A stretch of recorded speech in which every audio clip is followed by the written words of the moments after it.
Awesome. So it's like going to be okay. Do I need to get meetings? If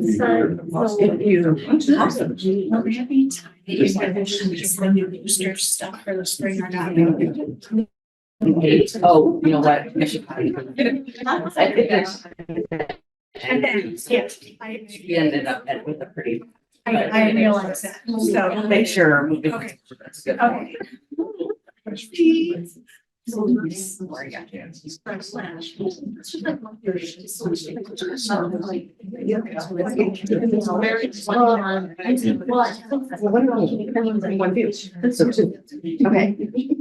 great. Well, in interest of everyone's time, we're going to go ahead and get started. So besides the folks in the room, there are also some people on Zoom as well. So welcome everyone. I'm Kristen McDaniel. I'm the president of the PTO. Today we have with us Erica Postuma, who leads our communications team, and we have Lynn Mayer, who is our secretary. There's the wonderful man that we are missing today, which is Sujit. He happens to be on spring break, so I hope he is enjoying himself, and and we miss him. But we've got a really full agenda today, which is fantastic. So first of all, I'd like to kick it off with the PTO fundraiser. Are you able to share that? So the PTO usually doesn't fundraise. We have a program called Families Helping Families, and they that's run by Pauline Brannigan, and this is really for families in needs. They work directly with the social work department, who you'll be hearing more from today. And if the family has a need, it goes out to a blind list of parents and family members that have signed up to help these various students and their families, and they do fundraising on their own. We also do fundraising for post-prom. We're in the midst of that right away, and I'll touch on that. But in general, 100% of your dues goes to running our programs.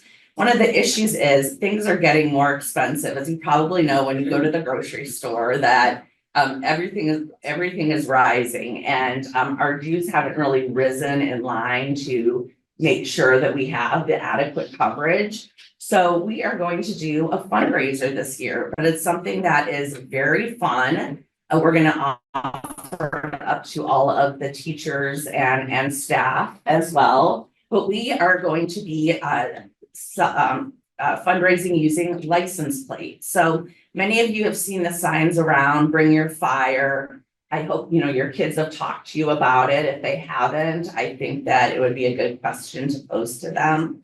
Bill also did he did talk about this, and this came out of work with a focus group.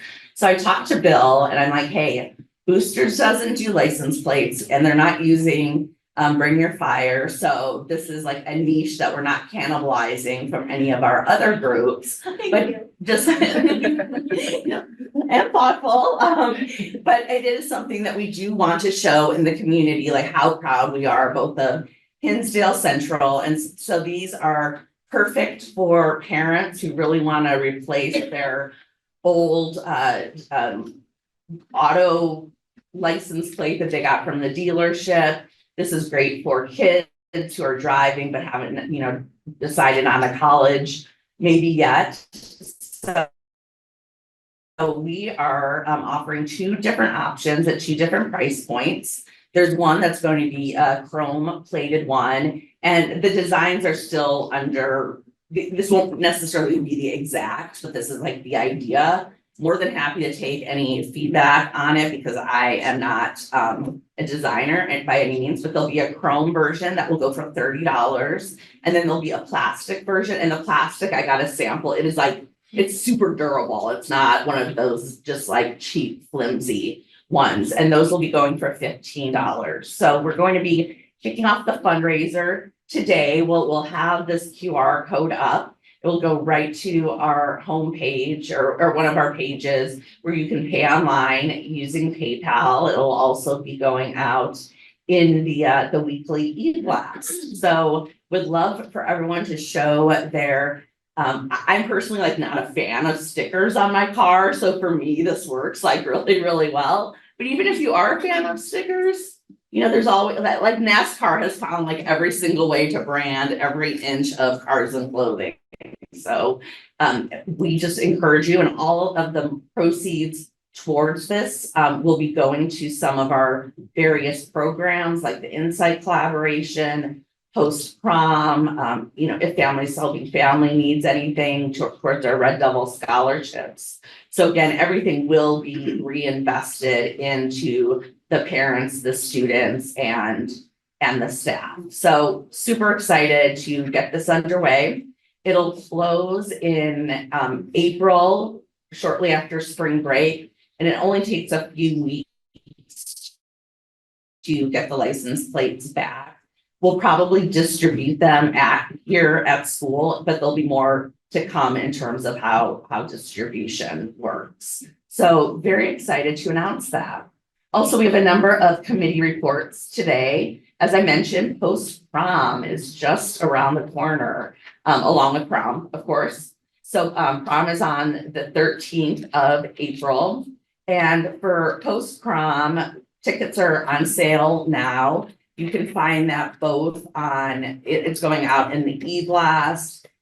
It's going out in the weekly communication that the school sends along with the information on prom, and it's also on the senior page in on the Hinsdale website. So there's a number of avenues where you can go to purchase those tickets, or you can, you know, of course, just go to our website as well.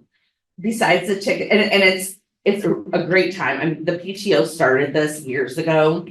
I'm gonna backtrack because I need to remember we were getting a lot of awesome, wonderful new parents that might not know what some of these events are. So post prom was developed to make sure that our students had a safe place to go after prom. So what will happen this year, the post prom or prom under the stars at the Natural History Museum. Museum of Science and Industry. Thank you. I always get them confused, but a beautiful venue.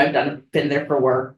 So they'll be there, and then they'll be bused directly to post prom. There'll be both parent chaperones as well as we hire out some of our security guards and folks in the community to help us out with that. They'll be bused directly to the Odyssey, where they'll enjoy a few hours of dancing and photo opportunities, and there'll be food and beverages there. Last year, over 85% of the seniors that went to prom also went to post prom. So, you know, I know my daughter is definitely going, and for those who might be going to Lake Geneva after, I felt a lot safer knowing last year that my son was going home, getting some hours of sleep before he was driving anywhere. So again, just a really safe, fun activity for the kiddos. But we are looking for sponsors. That information has been going out in the e-blast.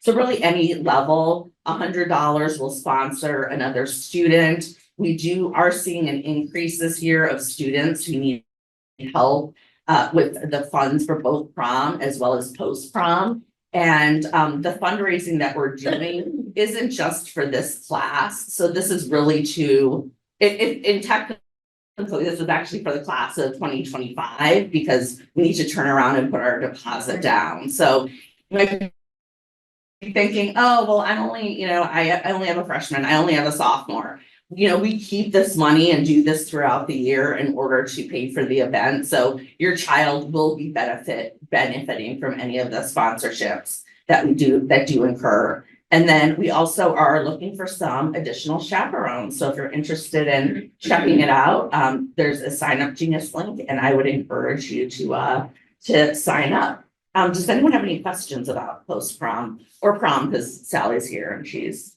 knows all. Chris and I do have, at the end today, I do have some information about prom and some things I want to gather some feedback to on future proms as well. So we'll Perfect. talk about that. Yes, thank you so much. Next, Red Devil scholarship applications are now available. These are scholarships for students that bring their fire, but that also have that have financial need as well. We'll be giving out a total of $10,000 worth of scholarships, which the PTO, again, this is where your dues help pay for. Or those can be meted out in any increment. So some years we have some people that are just like astounding, and so there's like 2,500 and there's like 1,000 scholarships. But those applications are available. Your student can see their guidance counselor or support, and they can help get the application. We will also be sending it out in the e-blast as well. So the grading for these is blind. So we have volunteers who grade them. I was grateful at the opportunity last year. And it's just really amazing to really hear what the students have to say about their time at Hinsdale Central. So I encourage, even if you don't necessarily have a financial need, if you know of any of your friends that might be impacted by, the unemployment that's going on, please let them know that this is available to them. And then Teresa is going to talk to us about Make a Difference. Hi, I'm actually Tanya Milkus. Tanya, oh my gosh, No I'm worries. so sorry. No worries at all. No, it's Teresa, yeah. I am one of the co-chairs of the Make a Difference Committee, along with Deb Hellman and Chris too. And I just wanted to give a little update because we haven't actually talked to you in a little bit. And some of you might not know, but every quarter we have a really nice solid committee. Some of the committee members are here. And we solicit nominations from students and other staff members and teachers at the school here to nominate teachers, coaches, staff members who have really gone above and beyond in the lives of the people here, made the community a better place. And then we each quarter get together and select 6 people who have been nominated, and they receive an award. It's a certificate as well as a $50 gift card to a dinner out at a Let Us Entertain restaurant. And this committee has been in place for a really long time. I started it when my oldest was a freshman here in 2016. And now my youngest is a senior. So this is my last year with the committee and with the PTO. So you really don't have to learn my name. I'm sorry. But I did want to also update you that we have really noticed this year, especially that there haven't been as many nominations. And I think it's because people aren't maybe as aware of what we do. So we did this last, a couple weeks ago, we went into the cafeteria and had a table there where we talked to each of the kids. We had a group there and we went and met with every table that was in the cafeteria. There were so many kids who didn't know that we exist and what we do. And so we got an astounding amount of submissions this past quarter. So we had over 300 and we usually maybe get 30. So it was really helpful to raise awareness about this, and hopefully that will, going forward, people will know about it and we will plan to continue outreach. We also had a table the night of parent-teacher conferences to let parents know more about what we do. We do communicate in the PTO e-blast every quarter as well as in the school e-blast, but sometimes you can get a little lost in the shuffle potentially. So we just wanted to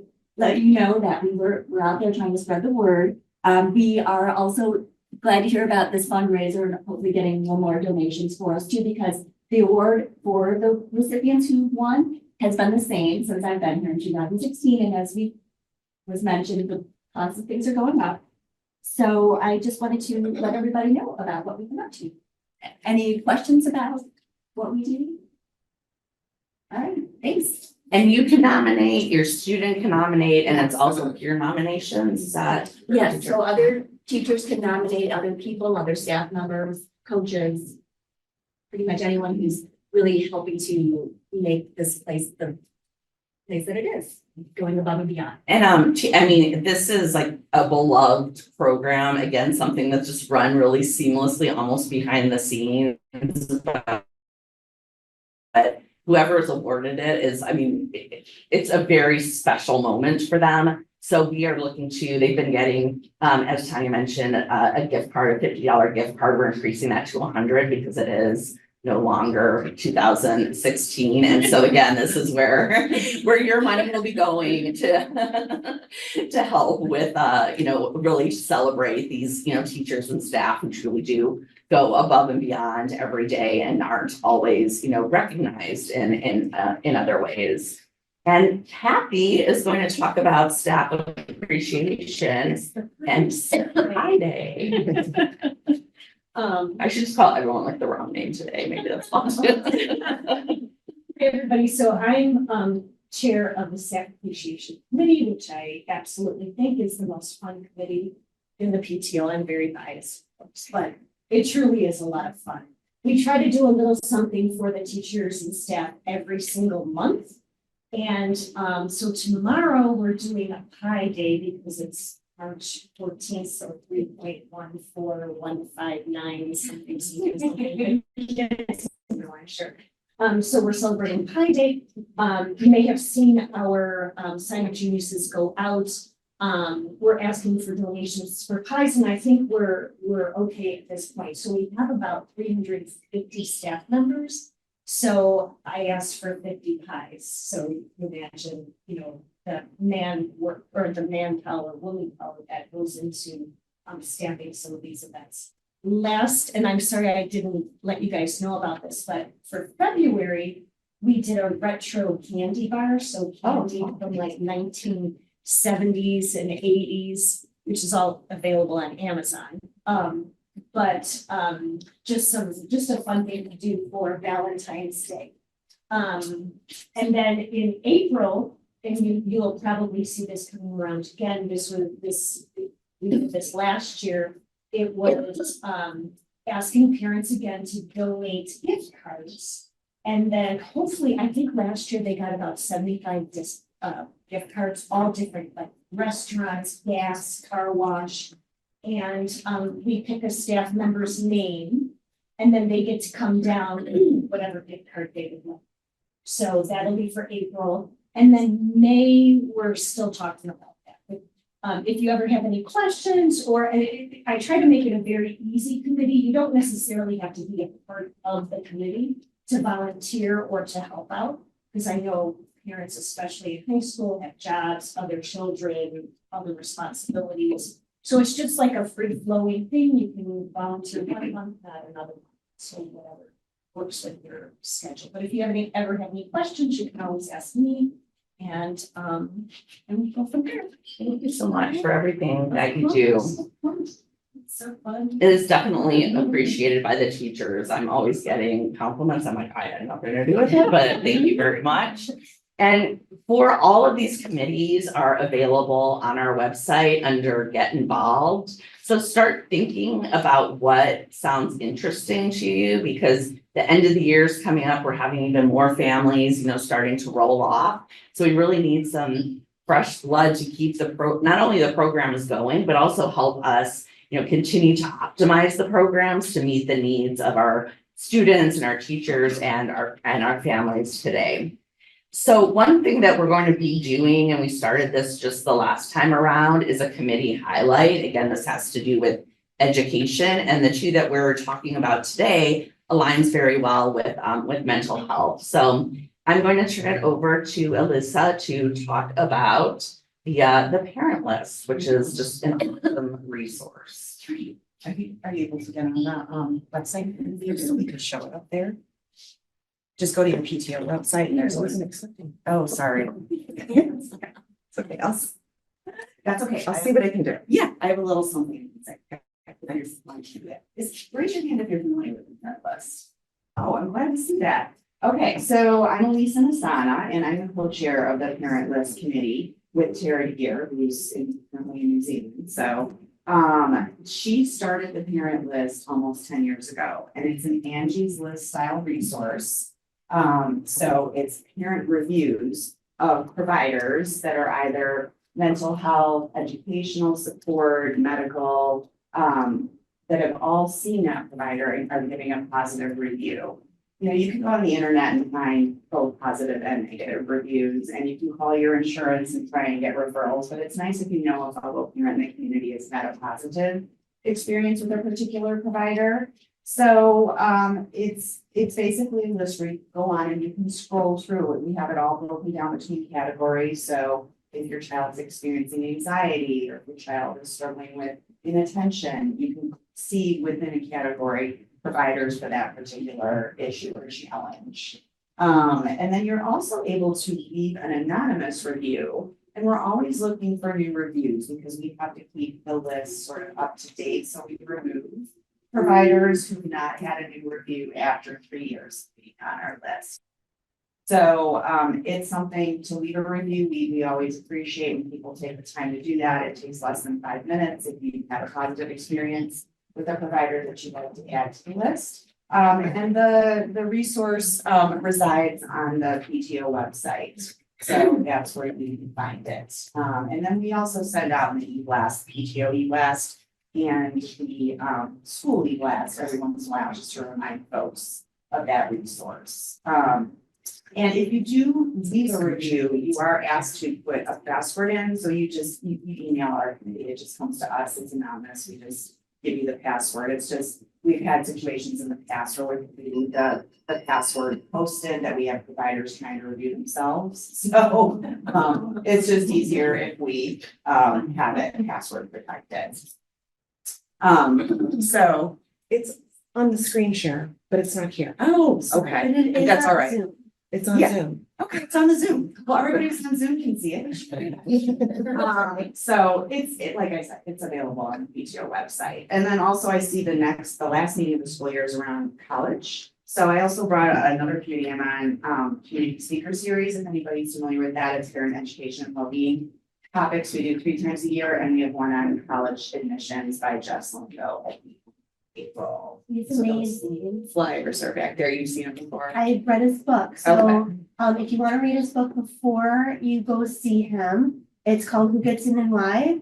And it's really an interesting book. It's got the perspective of 3 very different students going through the application process. And he also gets to peek under the tent at 3 very different universities. Universities are typically not transparent about their admissions protocols. And so he had the ability to go into 3 very different schools and actually be there while they were reading the applications, et cetera. So it's a neat book, and he's a great speaker, so definitely try to attend that one. Yeah, and he's free, so I'll see him in April, probably at the community house. And I think that's all I have for now. Okay. Thank you so much. Another program that we partner with the social work department as well as the community house. I do need to give out a shout out to Miss Jen Cave. She was actually the volunteer of the year for the community house. And part of it has to do with her work on this program, but plus just all the mental health advocacy that she does. So the Insight collaboration is, like I said, is a partnership between the social work department, the PTO, and the community house. So what happens is Jen and her team identify students that are in need of counseling, but may not be able to afford the full price of counseling or counseling at all. So all the referrals come directly from the social work department for Hinsdale Central Schools. And then they're referred over to the community. The PTO's role in it, we have no idea who these students are. This is all, completely done between, Jen and the community house, but the PTO provides money to help either cover the entire cost or a significant amount of the cost. So these students are able to receive the counseling that they receive. Or that they need. So this is another one. We're very blessed to receive some generous donations from individuals on this. But if you see this come up again, this is again another program that really helps supplement the needs that students have that can't be all, Hinsdale Central is amazing. They can't do everything. So to have a partner like the community house is really huge. Okay, and I'm going to turn it over to Mr. Maida, and Sally, are you also helping as well? Yeah, I'll help her. Okay, Thank you, Kristen. Good morning, everybody. I'm Brian Bate. I'm one of the assistant principals here.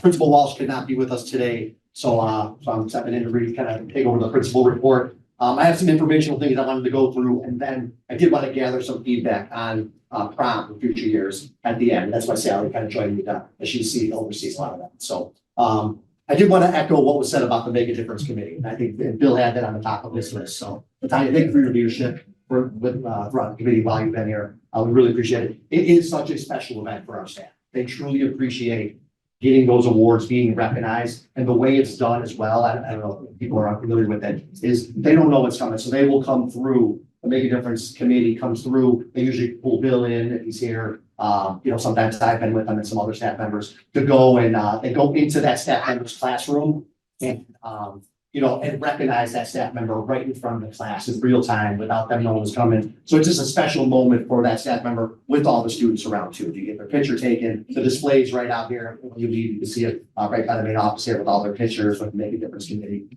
So thank you for that. Bill did want me to say that, thank you to the Make a Difference Committee. It's such an uplifting presentation by this awesome team. I'm sorry I cannot be there tomorrow for the presentation, but please soak in about these visits.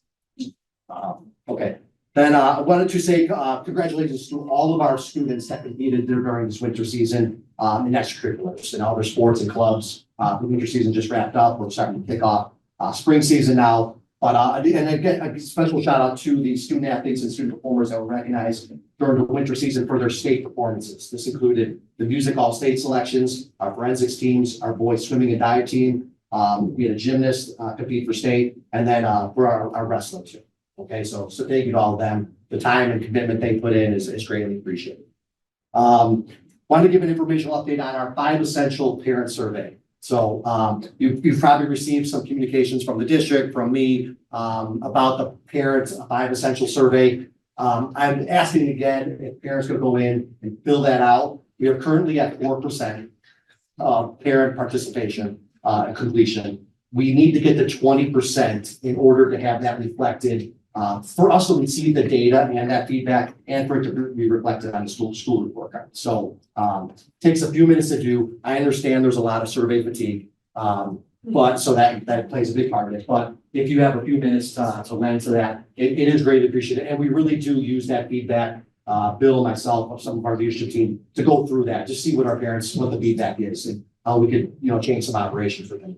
So Well, thank you this for is that. doubled from 2%, which is great. You can find the 5 essentials in the PTO e-blast. I think Denise has been sending it out for almost a month now, and will continue to do so to help reach that goal. Yeah, no, I appreciate it. And it's in our weekly blast as well. I've been sending out some standalone communications, so I don't mean to bombard everyone with it. I just know it is important feedback. And since I've been here, we've never not hit that threshold.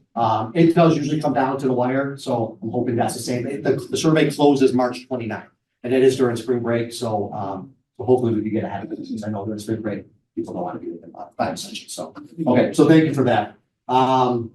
Just a heads up on some meet and greet sessions with our new superintendent, Dr. Locke. He'll be making his rounds throughout the district, some different meet and greet sessions.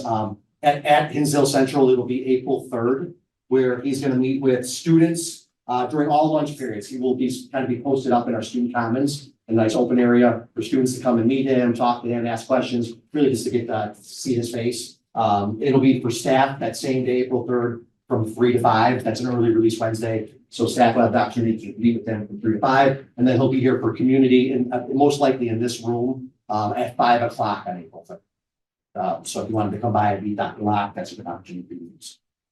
Okay, a graduation update. That is, so May 23rd is our graduation, 7 p.m. We'll be out on Dickinson Field, as long as weather cooperates. So, we're very hopeful that happens. So just wanted to give a heads up on that. Tickets, that's always a big thing. Tickets are not needed if it's outside. If it does get forced to come inside, that is where every student is allowed 4 tickets to bring family or friends, whatever they choose. Okay, April 26th is the date we will be handing out in the student comments to our seniors, graduation gowns, caps, tickets, and anything else that they ordered for graduation. Okay, so that's April 26th. Future years, just to note, graduation, the dates have been shifting, and in future years, we've typically always done it the Thursday before finals. Next year, and I believe the year after, there is some conflict with AP testing, where it would fall, it would kind of run right up against it. And some seniors still take those AP tests. So we do not want to put them at a graduation and have to come the next morning to do that test. So we've decided to kind of, for some consistency purposes, there will always be now from now on, the Thursday before Memorial will be graduation. That's going to kind of be the plan moving forward. The difference with this is that it could be after seniors have already been out of school. So they could be out of school for a week, come back and then do graduation. It's not uncommon. A lot of other schools do that. The two schools I came from actually did that, but that is kind of the model we're going to look forward to. Okay. So thank you for, one other information. We will be hosting again, the Young Hearts for Life, the ECG screening, basic cardiac screening, here at Central. It's a great event. And it'll be Tuesday, April 23rd. So there's event communication sent out about that. We will continue to send that out. We'll continue to run our e-blast. But it's a chance for all of our students right out of their PE class to get that screening done. So please look for that. We are requesting, and basically parents do have to sign their student up. We don't let the student just go without parent consent. So we just want to make sure parents are on board with that. But it is a great opportunity for all of our students to be screened just to make sure they're healthy and supported. Okay. We are asking for parent volunteers too. So if you do have some time and would like to volunteer for that, that information is right in all the communications as well. It's on our social media, and we'll continue to send that out. Okay. Just answer to that. It's, the testing itself is quick, painless. It's, the kids don't get shocked. They tease each other and like, oh, it's gonna be awful. It's not. It's just sticky pads and it's a I've volunteered for the last 4 or 5 years. It's an amazing organization. We need a lot of parent volunteers. You can do morning or afternoon or all day. And it's every time they screen, they catch kids with underlying heart conditions. We go on to either take medicine or surgery. It's literally life-saving. Yeah. Every single time they do it. Yeah, thank you, Jody. You're absolutely right. Yeah, it is painless. No blood's drawn. It's literally just stickies on them that they, electrodes that they stick up their bodies. And it's completely private too. Like, so, there's privacy screens set up. So the students, for the male students, they could go and there is an open area. They also have some privacy screens for the males. For female students, it's completely private. All privacy screens are in a privacy. So thank you for that. Yes. And then lastly, prom. I know we said already prom this year, April 13th at the Museum of Science and Industry. We did solidify a date and location for next year's prom. So prom 2025 will be at the Palmer House in Chicago. Okay. And really the point of this, we wanted to gather some feedback. Nothing is set in stone. We haven't determined any changes. We are going to talk to our student groups about kind of the questions that I'm going to ask and present here too. That's why I asked Sally to come to listen to some of the feedback. Sally can jump in where needed, please. But we're experiencing a lot of challenges in finding venues. And basically the times, the dates that we're looking at, because of like the religious holidays, whenever we plan events, we try to work around all the different holidays for all of our students. And really just a venue that will hold 800 students, chaperones, in a safe location. It's becoming more of a challenge. A lot of other schools are booking places and booking it for years in advance. Some of these spaces have been like, we don't even have the opportunity to go back to the museums because they're booked in future years. So there's just some challenges we've been there. So that's why I wanted to gather some feedback here. You know, we used to always use the Crystal Gardens in Navy Pier. That closed up. So that's no longer an option for us. So again, these questions are just to gather perspective and feedback, not that we're actually setting anything different or changing anything up. So first question I have is how would a Friday date for prom? So it's always typically been on a Saturday, but how would a Friday date, how would that resonate with our parents? Would the seniors have the day off then? They always spend the whole day hanging out, getting ready. Their starts at lunch. Yeah, you know what, maybe that's something we would have to look at, but right now I would say no to that, but it's something that's a good part of the feedback is right. It's just, you know, our students are hanging out, a lot of going to get their makeup done, hair done, getting ready, dressing and all that. So we understand that would be a kind of a time crunch there too, if that comes through. Yeah. You're gonna have a lot of mental health. Yeah. For sure. Okay, no, that's a good point. I appreciate that. Yeah. I think you have a harder time getting parent chaperones because it's a very late evening on a Friday. Sure, for folks who work. yeah, that work all day. All parents for the vote. Yes. Oh, that's a good point too, okay. That's what's good, sorry. No, please. No, I think just with athletics, because I know with this year, some of the Saturday events were moved to Friday. Sure. But that would be a weekend where if you're an athlete, you wouldn't be able to compete That's 2 days anyway. you're out, yeah. Yeah. Good point. Yeah, sure. Is there a possibility of having it on Sunday and then having Monday off? Monday off. A lot of seniors take Monday off anyway. Mental health day. Trying to be cheaper.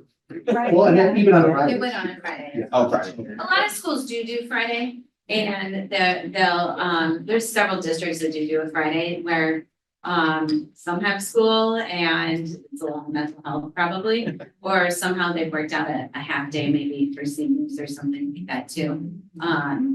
But it is pretty cost efficient as well. I mean, tickets right now this year are $150 a person. And if they're not bought by next week, then they go up to $175. Because we have to have final numbers and it is so expensive to go to town now too.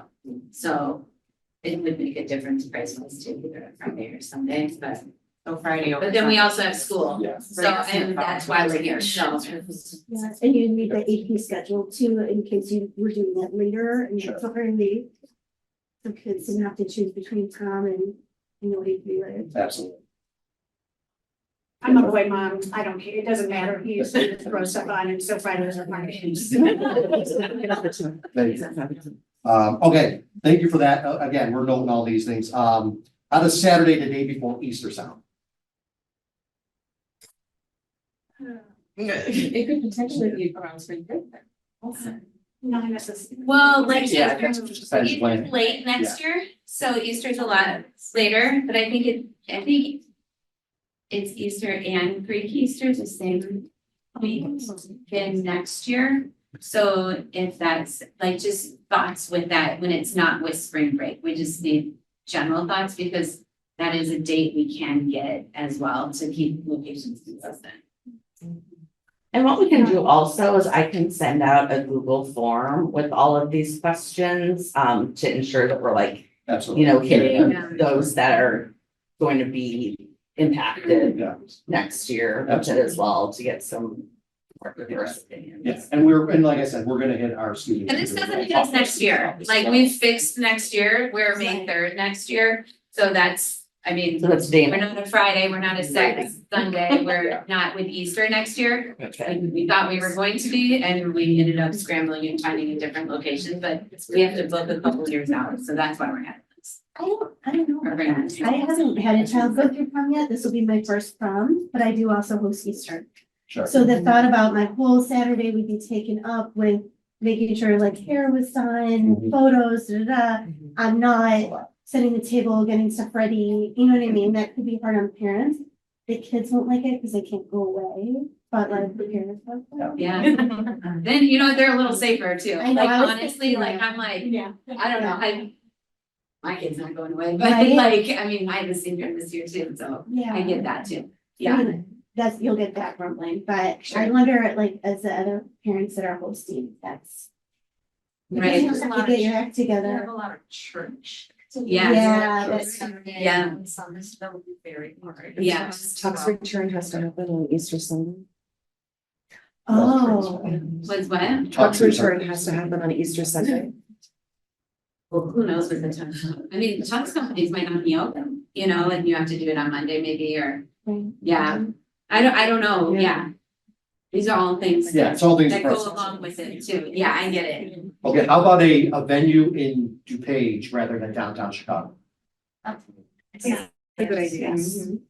Yeah. But then how would post How prom would post prom? I think we would just have to talk through that then, what that. Yeah, should look like. absolutely. Yeah.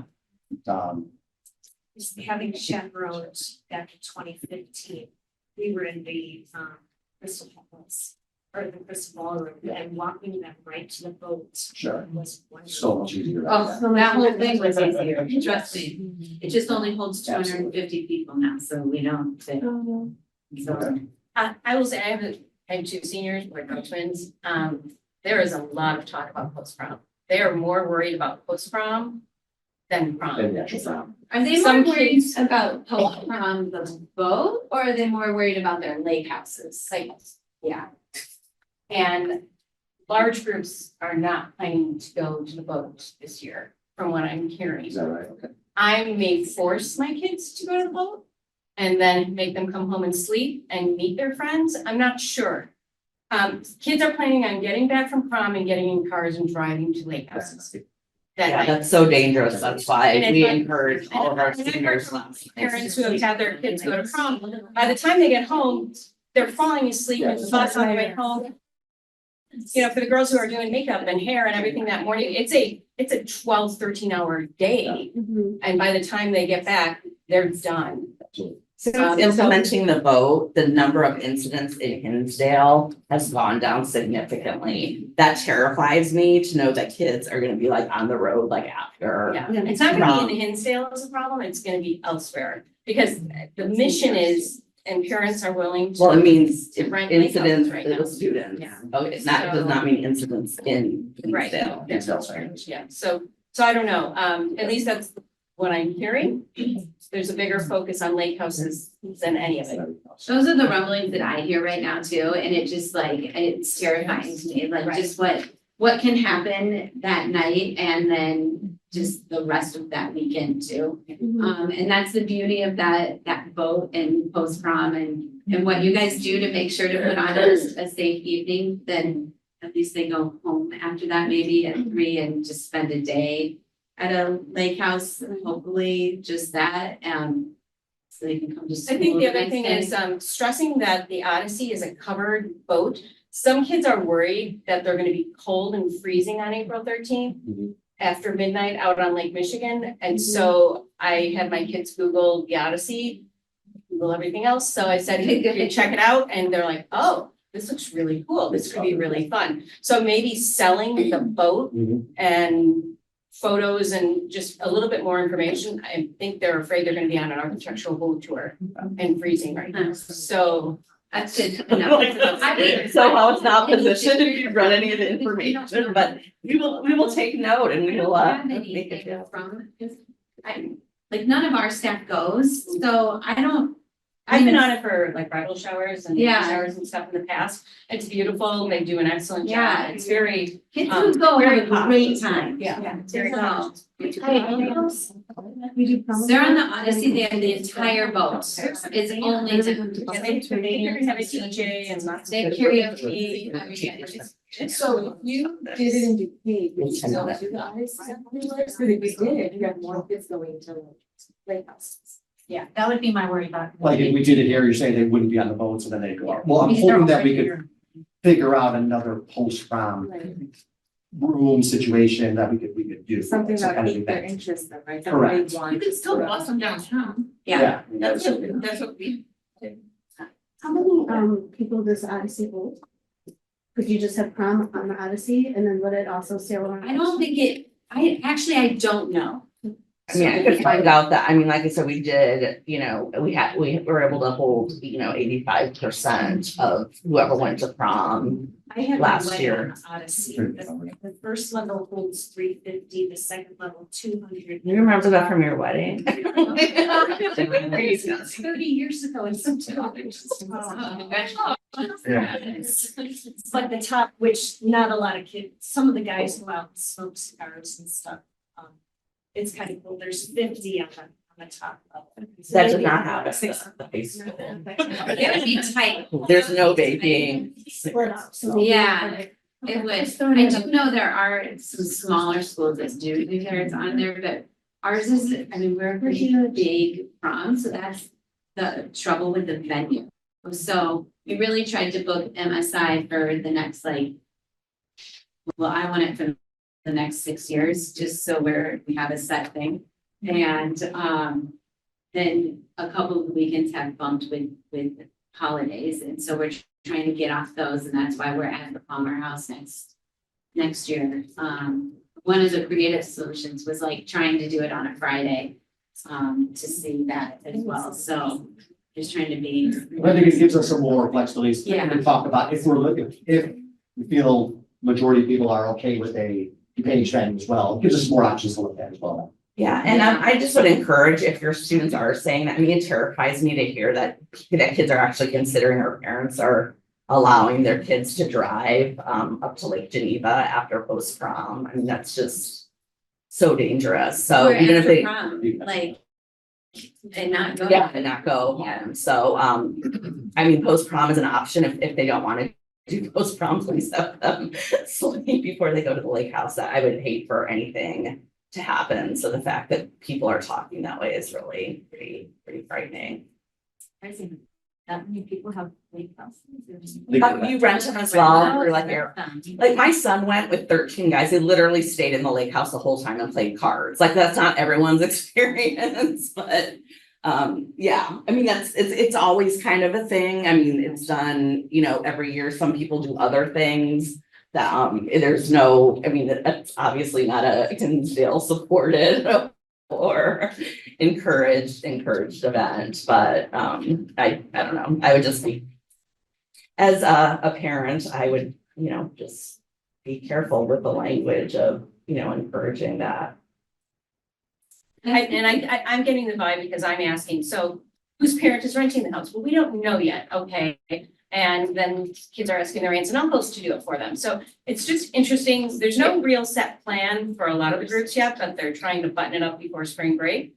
And then it's determining how many people are allowed to stay at the house. And I can talk to you afterwards, the way that we've done it with having parents who like go up there and they're staying around the area. And a lot of parents will be there to chaperone in some form or fashion, not necessarily in the house, but even if they're nearby, so. So I talked to Heather Joshani, she's coordinating the post prom from the PTO side, and she said last year they had like 100 people the week of prom saying, can I get a ticket? Because then The night of people were trying to get. so the parents kind of clicked in and said, wait a minute, you're not going up to the lake house, you know, until the day after or whatever. So then all of a sudden there was a mad dash scramble to get a post prom ticket. So that's where we kind of have to be prepared as well. Sure. So whatever we can do to get the I parents. do want to be sensitive to time. I mean, the idea was to keep the meeting to an hour. We did have a very full packed agenda, so I don't know, No, Mr. that was it.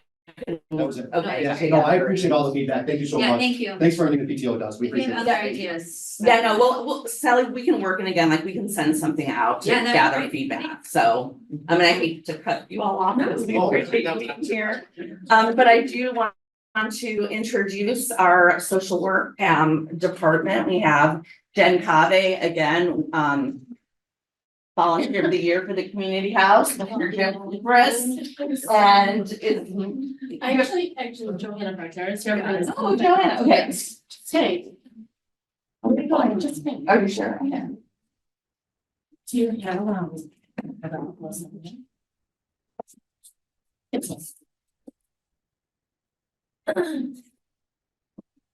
Hi, everyone. Thanks again for having us here today. But as Kristen mentioned, I'm Jen Caving, one of the social workers here.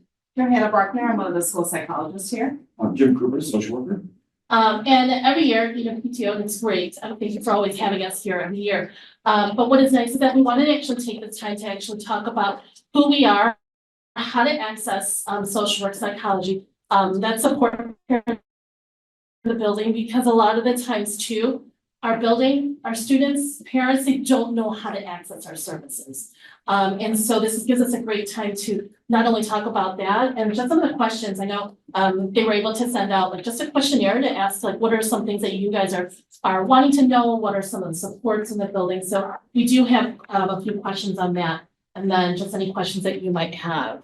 But if not, it's okay. Yeah, no, I'm forwarding it to Erica right now. Okay. But really we have 6 social workers in our department and then 3 psychologists. And we're all in the same hallway, which is really nice this school year because there's that 12 counselors, 6 of us and 3 psychologists, all in the same area. So a lot of the junior parents who are here today, as you're walking down, you can see us in our hallways because we're grouped together as our pods, which is really nice. So my counselors, if you have Ms. Koziel or Mr. Gilbert, like those are the students that I work with. So we're all the same way. And so we're all grouped by counselors, and jump in anytime, because I could talk forever.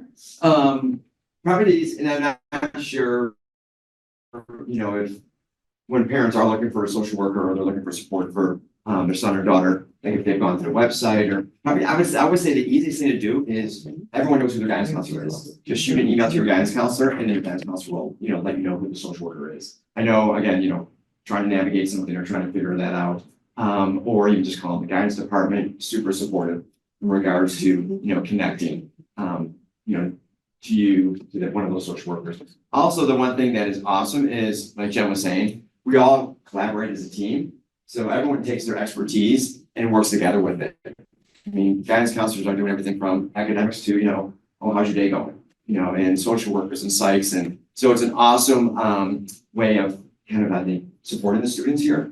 And to be biased, Hinsdale Central's support system is ridiculous. I have some kids that have gone to Naperville North, and I don't mind saying this, but we talked to the guidance counselor once the entire 6 years we had the kids there. For classes, our kids would have to do their classes themselves. They would look it over and then let the kids know if they were on graduation requirements and stuff like that. So the support students and parents get here is awesome. It's really awesome. But don't let not trying to get a hold of someone or know who to get a hold of stopping you from, using us as a resource. So what it really comes down to, because I always get the question of, well, when does my child come to you? Like, what deciphers like the social worker or the counselor or the psychologist? Really what it comes down to is that, there with amongst all of us, I always say, go to your counselor first. Your counselor, go to your counselor. But if they're needing more support, then they have a lot of us. They have us to be able to meet with them, touch bases more, have a lot more flexibility in our schedules to talk to our students. So because our students are doing so many things, right? They're juggling so many different activities. They're after school, they have their sports. They also have, I have 3 kids myself. I make my 2 oldest take care of my youngest, my 11-year-old. So they're also doing things at home. So sometimes they just can't balance that. So what's really nice here in the building is that they have the support. So you get, you get the phone call at home, Mom, I can't do this. I'm really upset in my school day. What can I do? Well, don't pick them up. That's the last thing that I want parents to do. Don't pick your child up. Tell them you have a support system here. Don't hide in the bathroom, because that's, again, the places where our kids go. They go immediately in the bathroom, like, guys, it's gross. Don't go sit in the bathroom. You have a great support system here. You have the counseling department. You have over 20 of us down that hallway. Someone's going to be able to help you. So please, as much as I could always plead with my parents, do not pick your child up. Talk them through that. Tell them you have support system. We can find that support to walk you through in the moment, because that's really what it comes down to. We have to talk to these students in the moment when they're feeling anxious, dysregulated, upset about a teacher, upset about a homework assignment, upset. We've heard it all, right? So again, yes, talk to your counselor. If the counselor's not available, now you have the psychologists and social workers. And one other way that students can easily access social work is up at the front desk of counseling. There are social work referral notes that they can just write quickly that they would like to see a social worker, and then we're able to find a time to schedule with students. So that's another way. And then as the psychologist, I work with 2 social workers on my team and then 4 counselors. And we kind of step in if there's things that are interfering with academics or behavioral functioning in the school day, and just kind of help problem solve with the team as well. So we're just another additional resource for the teams. Another thing a lot of parents don't know is we run a lot of groups in the building here as well, coordinating with the counselors. So whether it's like Joanna and the social group, they run an executive functioning group. We run I run an anxiety group. I have another social worker psych who's running a grief group. So we're running these. Yes, they're during the school day, because again, they have a lot of things that happen at the end of the day. But as parents and the student, they have to look at what's more important, right? There's all these things that are really impacting that academics. And so why not? It's one period, one class period each week, and you're not missing the same period twice a month in 1 month. So again, what is what you're getting a lot more from. right? So we're running a lot of these groups, and the only way to, again, to find out what is inquiring through that, because this isn't anything that's really advertised out there. We're not, so it comes through the counselors, like they see that need, and so now we're recommending, hey, we have this grief group that is gonna start running like next week here. Let me put you on that list, or an executive functioning, it's called COPS. And so is it 6, 7 weeks? That one's 8 weeks. It's 8 weeks, and so Johanna runs it at 8 weeks and then runs it again for another 8 weeks with enough students. So that's something that's, again, for a whole, for the whole student body, so it doesn't matter whether you're a student who has an IEP, student with a 504, student who doesn't have any, IEP or 504 recommendations. One thing that we also do is part of our team, our deans are part of our team too. And one aspect, again, that we've been trying to work on too is that when a student, has to meet with the dean for a particular reason, also, social work, guidance, other staff will get involved with that. Because again, we want to try to, kind of make it a learning experience. We don't want to be punitive to some extent. We want that to, kind of move forward in regards to, what other choices can they be making. One question that we had was, how do we help our students, or how do you help your kids not feel so overwhelmed? And also in regards to, I see a lot of students who are so concerned about what others are doing and what they're not doing. And one thing I always tell students, and I always tell parents, is that, your son or daughter has their own path. You know what? And that path might be something different than their friend, which is totally okay. And if you see the friends in your life, you're all doing different things and you all have different talents. And, it doesn't matter who's working where or doing what, you're still gonna have that, those friends in life. But when they start thinking that they're not gonna be successful because someone else is doing something different, it's a hard thing to live with, so help them just focus on what is your path. I mean, there's been some, like my son right now, he's a sophomore at COD, has been the greatest thing for him. I mean, he needed 2 more years of high school, that's kind of who he was, he wasn't ready for college yet and he wanted to go to COD and it was awesome, and it was a great thing for him and it wasn't a bad thing, so, focus on what's good for your kids. And I know we need to pull away, and, not worry about what other kids are doing, but focus on what our kids are succeeding in, what their goal is going to be, what their path is going to be. And I know, and I tell this to kids all the time, and it's hard not to not think that way. My biggest example I tell kids, we had a boy last year who ran, 4:07 in the mile. He won the state mile championship. And I tell kids, and kids are like, oh my gosh, I'll never be that good. It doesn't matter. You know what? Your goal was to break 5 minutes, and you did that. And that was awesome. And you're a part of the team. You don't have to run 4:07, to be successful. Do what's best for you and make your own little goals. And don't always worry about just because someone's doing this that you have to do that. So it's a message that I try to, and we all try to get out to the kids is that, follow your path. Yeah. And before we get to a lot of the other questions too, the last thing that I also want to make sure that parents are aware is that, for the psychologist, for us down that hallway, we follow the mental health code. And so what that really means is that we're able to see students up to that 8 time to notify parents, right?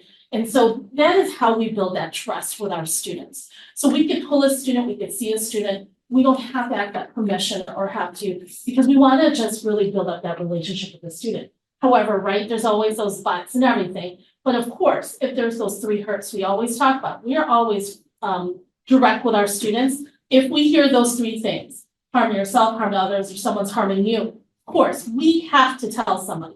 But outside of that, it is their right to confidentiality. And so parents sometimes they have a hard time grasping that because they want to, of course, they want to know, like, who did you see that and what did you guys talk about? But this gives them a chance to build the rapport with the staff that are hallway. Johanna, what other questions that came through? Right, so the other question that was on the list was about attending school and having difficulty getting to school due to anxiety or depression, and what should parents do? Well, so this is what I was saying earlier, if you have a student who is calling and having some anxious feeling, we're trying to teach them how to sit through that uncomfortable feeling. Because they're having uncomfortable feeling, right? They have those stomach pains, their head is racing, they can't sit straight. So we got to teach them those skills, how to sit through that uncomfortable feeling. And so really, the worst thing we could do is pick them up and do that fight or flight and have them run, right? You don't want that to happen because then that's just going to continue to be a pattern. They know I'm gonna have this feeling, let me call mom, dad, they're gonna pick me up. And so I'm gonna just escape, right? So now, we're starting that type of pattern. So really when a student is having some of those anxieties, call your counselor, let them know, hey, my child is in the bathroom. Can you please, and if they can't, again, they can't get to it, we have other staff members down that hall to be able to help in those situations. Anything you guys want to add? The one thing is that, again, one thing that we also try to teach the kids to do too is that they think just because of something, a small problem that happened, like, they got an argument with mom or dad in the morning about, that, they can't go out after school, and then all of a sudden they feel like they can't function the rest of the day. We have to learn to function while we're in distress. I mean, granted, something major that happens, but again, teaching our kids that, yeah, you can go to school, you can make it, I know you can do it, and one thing I always emphasize that after they do push through it, just ask them, like, do you feel better about that? Was that a good decision? Yeah, because that is the hardest part. We've had the presentation of this. Oh, these are just like questions, you could just go, but we just already went through. Oh, okay. Okay, sorry. Yeah, no, you're okay. Be going out. Yeah, nice to leave it up there. Leave her a little bit motivated up there. But really, that highlight is that if your child is in bed and they can't get up, right? You gotta always look at those successes of like, hey, you did this yesterday. Today, if you can't get through your day, you have Mr. Cooper's, you have Miss Kava, you have Miss Cozio. We'll get you through, and if we're not I just wanna get them through the door, right? If they're through the door, we're able to help them here in the building. And so that is really the biggest key, is that to get them out of that bed, get them in the door, and then we can make a plan. Not that I'm gonna say, hey, you're in school, now I'm gonna force you to all those classes, I know they, but we can come through with a day that could be in the medium of what they would like or what they feel comfortable with, and also how to teach them those skills to get through the day. I know I'm going through Questions? time, No, I'm so just trying we're to get to the key ones. I think we talked about this in the group section, so we're good on that. Yeah, And then and don't rush too much, because if people really have to leave, Yeah. they Okay. can't, they're on the go. Oh, real quick, before you leave.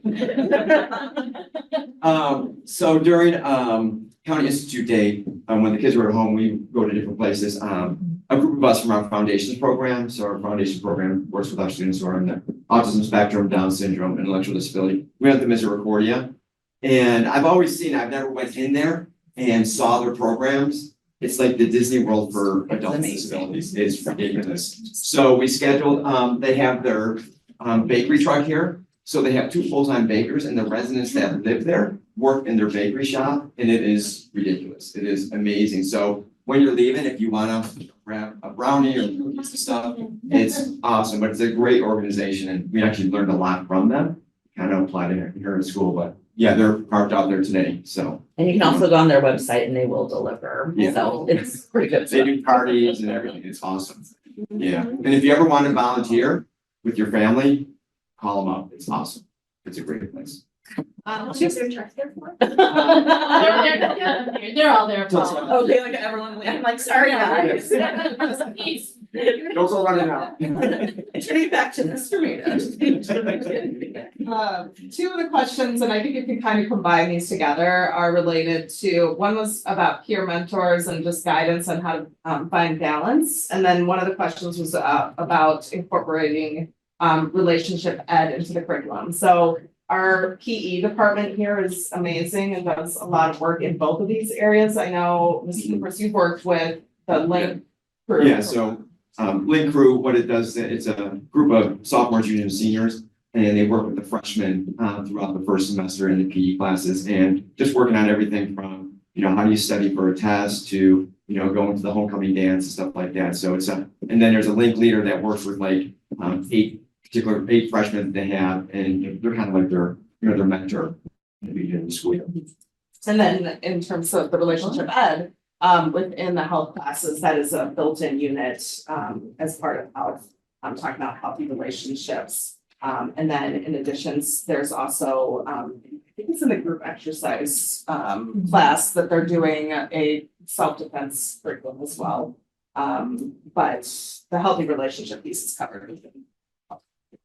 And to go on, for health classes and things, some people aren't even aware too. like Johanna and I, we go in there for, it's called Erica's Lighthouse. So we're trying to get depression, the stigma out of the dark, and so we have a panel of students that we train that goes into the classrooms, and then they talk about mental health, and then just signs of suicide, right? And so we're doing that, and then the social work psychologists were able to follow up with students afterwards. So we're doing that this year, and then we're also going to be targeting looking into going into the freshman year as our department. As we're still trying to look at generating our department chair, like as we're trying to still figure out what it looks like freshman year, but our also targeted is that we're gonna also do this for freshman year. Because as you know, it's really important. We're not seeing our kids all the, you know, we don't see them every single day, every hour. We're not hearing what our students are talking about. So we need to look at at each other, right? Look at the kids, look at the students to help one another, and look at what those signs are so they reach out for help. So questions. This is on our website, on the Hinsdale Central website, and it's got some additional resources in there. Yeah, so if you can click on the up on top, the social work website, if you can scroll back down a little bit. Oh, it's not a PDF. No, if you go down, oh, it's a PDF. Yeah, Oh, I see. can Oh, convert it. that's okay, that's okay. So, just We'll put the because- link on our homepage as well, just so you can get to. Yeah, so if you look at our social work website, there's a lot of great resources on there. There's articles that parents have given. There's also resources in the community, 1-800 numbers. Also the parent network, there's a link to what Alyssa was talking about earlier as well on our website is on there as well. So you'll find that along with referral GPS is another system that we use in the district as well. And so, you know, you'll find a lot of great resources there. I know Ryan had already talked about, oh, actually, before I get to some of the important dates, questions. Good question. Sure. So let's say a student wants to see you guys. How do they miss a class? Do they come during lunch? How does that happen? I know they can fill out the form that you mentioned. When can they come and see you? So really what it comes down to, so for the social workers, what we do have, there is a sheet that they will fill out. So there is one question that's on there, like, are you in any danger yourself or other people? Like there is so that's like, if they click yes, of course, that student's seen like at that moment. We won't even let that student leave. So we'll see that, but otherwise, it really depends on our schedules then too. So then we do definitely make sure that we do try to see that student that day, but if we're unable to see that student that same day, we do send them an email or some way to contact them, letting them know, hey, I'm gonna be able to see you 8 o'clock the next day. So that's just really how it comes down to. And if they end up having to like miss some of the period, is that They're okay with the excused, teacher? correct. So that's when our attendance, we also do the same way of attendance. We go in and then we make sure that we excuse that students. And then if there was something, if we know the student really well too, like we'll reach out to the teachers immediately as well. Thank you. It's a good question. And along with groups too, so the students are missing. So my groups, I only run them for 30 minutes, but then, so that way, you know, anxious kids are really anxious to get back to class. So that's how we came to a meeting, was that we do run for 30 minutes, get those skills out, gives us a chance to practice, but they are missing half that period. But there are other groups, like the HOPS groups, is run for a full 50 minutes, so they are missing a full period. But again, they're excused from that classwork. Thank you. But we also try to make sure that we're not also used as an scapegoat as well, because we've seen that. Any other questions? So really the last ones are just important dates. I know Ryan talked about the young hearts, and I just haven't stressed it again because, you know, really with something that just happened just recently from Glenbard North, you know, the student, I'm not sure, I'm not seeing a lot of yes, but it was a senior student athlete who had died. And so not knowing that they had a heart condition. So, you know, Christy had reached out. Christy is the parent of Michael Brindley, who was a rising junior here, who had passed from not knowing of a cardiac cardiac disease. And so they really made it their mission to spread this word. So I did put a QR code here this takes you straight to the registration. So if you guys wanted to do that, but as Ryan said, it's on April 23rd. And then the last one really too is my dear to heart is that Walk the Walk. Walk the Walk for the community house. part of the board there to really organize this great event. I mean, we went from 2 years ago, we had about, listen, maybe you could also help me with the dates too, from the community house, but less than 400 participants. It was 400 participants 2 years ago. Last year, we had close to 1,000. The track team was amazing. Raised a lot of money for this, but really what it is that the community house is really raising money for accessible for mental health. Accessible to be able to reach out to any student or parent, family member who needs some counseling. And so as Kristen talked about earlier, with that Insight collaboration, this, with them raising some of this funds, we're able to go from sliding scale for our students. So our students are not paying the $200-300 a session. They're paying, you know, the sliding scale, which could be $5 to the student to pay, or $30. But because they're able to do a sliding scale is because fundraisers like this. And so it really just helps, and it's a fun time. The students come, you know, they come out 8:30 in the morning, they're walking, not even, I feel like it's not even a mile. But it's fun, you know, like you'll see us in the corner, we're throwing all these colors. I mean, it's just a fun event for a whole family to come to, even your pet, because it is pet friendly. I know that the jog is pet friendly, but you don't even have to walk through. We also have like a designated walk space for you guys to just walk and not be having colored tossed on. So I do recommend you just having your family, your friends, making it an outing, because afterwards, right after the event as well, there's a jump house, there's a lot of events, there's a DJ, there's just a food truck. So we just have a great time out there afterwards. And then by noon, it's just really then it starts to wind down from there. And right now it's the early bird pricing, Yes. so if you want to get in, Yeah. it's a good time to do it. And I'm really hoping to get a lot more of the activities, the sports. I know volleyball was out there, softball was out there, soccer. I'm just trying to get them all competing this year, but they did, and to go against track team this year. But it's such a great time. So if you have a child in sports, please, I know each sport is looking for like a parent to help organize that, because of course we can't have the coaches also do this as well. It was great to work with a lot of the parents last year organizing for this. All right, that's all. Yeah, and then here's us, but like if you scroll, if you could go all the way to the top really quick, just to show who we all are. Here's the psychologist. Okay, so here's our 3 psychologists, just to kind of put a face to the name. Got Deanne and Mary. There's the faces to the name, and then right above that is the 6 of us. Oh no, these are interns, our lovely interns. If you had Coach Richards, I have her daughter as my intern this year. And then there's a 6 of us social workers in our departments.